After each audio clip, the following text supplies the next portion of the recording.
এই কোরআন দিয়ে দুনিয়া চলবে, এই কোরআন দিয়ে রাষ্ট্র চলবে, এই কোরআন দিয়ে আদালত চলবে, এই কোরআন দিয়ে পার্লামেন্ট চলবে, এই কোরআন দিয়ে সেনাবাহিনী চলবে, এই কোরআন দিয়ে শিক্ষা প্রতিষ্ঠান চলবে।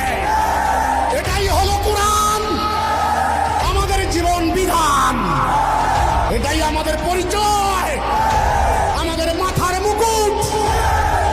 তো আমি মোহতারাম ইসলামী দলের নেতাদেরকে বলতে চাই, আপনারা যদি পারেন তাওহীদের উপরে ঐক্যবদ্ধ হন।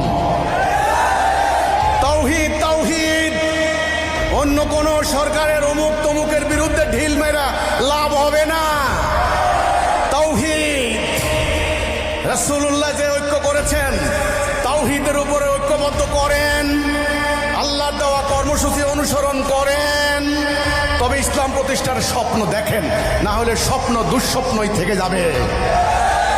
যদি তোমরা সারা জীবন এই সূত্র মনে রাখতে পারো, আমরা এক, জাতি এক, আল্লাহ এক, রাসূল এক, কাবা এক, আমাদের নেতা হবেন একজন, আমাদের কিতাব একটা, আমরা আল্লাহর আনুগত্য করব, ততদিন তোমরা দুনিয়াতে হবে বিজয়ী জাতি।